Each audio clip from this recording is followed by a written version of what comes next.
Good afternoon, guys. Welcome back to the channel. What's up? What's going on? So today I am headed off to drop off my stuff for powder coat. If you already saw, I'm pretty stoked right now. It's a local powder coater. It's going to be doing all the work.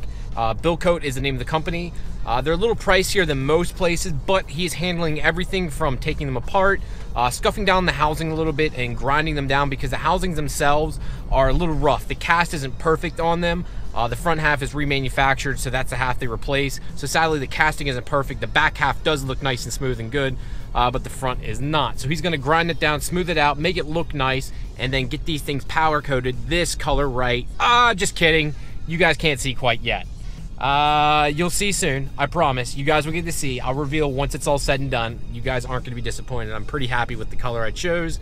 Thank you guys for all your suggestions. If it wasn't for you, I really wouldn't come up with this color. So I do appreciate all your support and all your suggestions, guys. So what I'm gonna do now is head on over there, and hopefully the owner, Jim, will let me record a little bit, and hopefully he'll go over what the process is and what he does.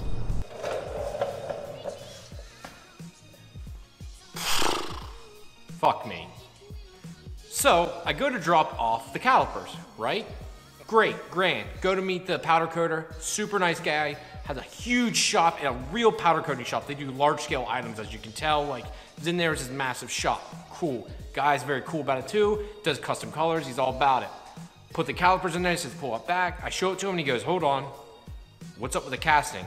I said, that's just how they came. First thing off, the casting looks weird, let me show you. So I got remanufactured calipers, which are these right here, which are brand new for the most part. If you look at the back here, see how nice and smooth it is?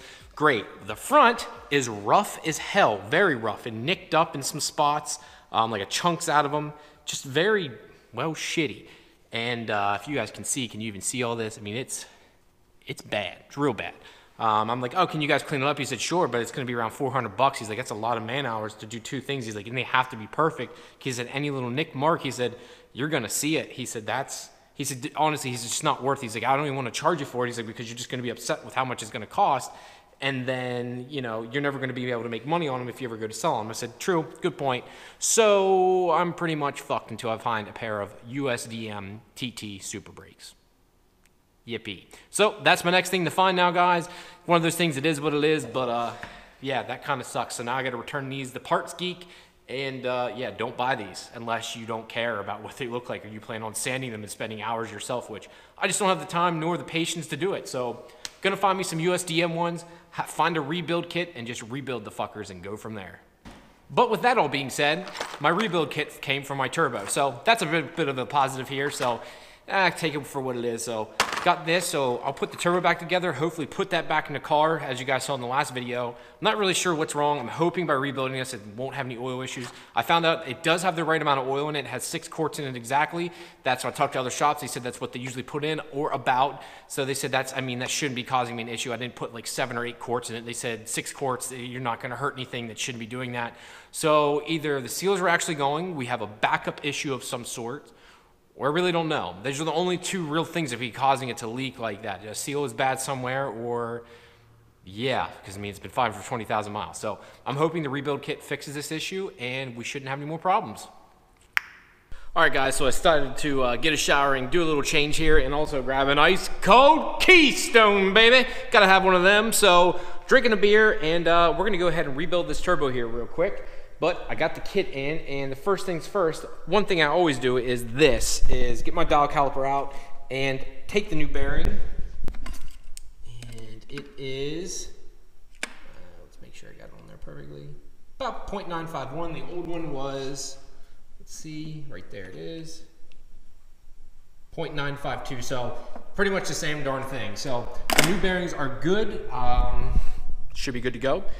Plop these in, use some of the new retainers and everything else here too, and that'll be it. Oh, another thing, I'm buying a new camera. So I've been using this GoPro Hero 5 for, God now, I guess for the last a little over a year now, with a Rode mic on top, which the audio has been great now. The only problem with it is it just doesn't do very well here in low light. Even with all this light here, it doesn't focus very well. It doesn't have good of autofocus. It doesn't have some of the features I would like. Another thing is I can't see if it's even focused in on me right now because I can't see behind it. Most cameras flip up or flip to the side so you can see yourself before you start talking. Thirdly, the biggest issue is I'm behind the camera a lot talking, doing work. Well, the issue with that is, if you're behind this, the Rode mic here is directional. I sound very muted, you can barely hear me, and I just don't like it. I want something you can hear me all around and something that's a lot easier to use. So I'm going to go to the Canon G7X, which seems a great vlog camera for what I do and like. So that should help me out a ton, and hopefully you guys see a difference in quality too. But I digress. Let's get back to putting this thing together and let's plop some of this stuff in.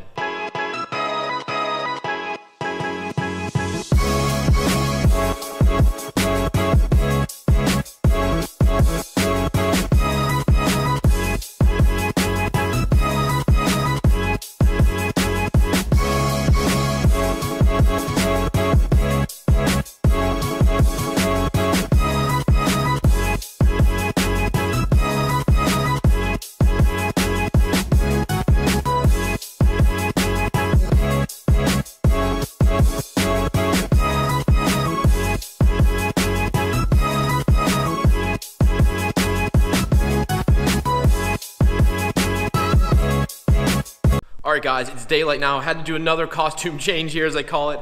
I just don't have the time to just constantly be working on the car. I wish I did. So I'm always breaking up these videos in bits and pieces, but did get the turbo back together here. If you guys can see, everything's back together. Just need to put the turbo back on. The exhaust housing is obviously still on that car.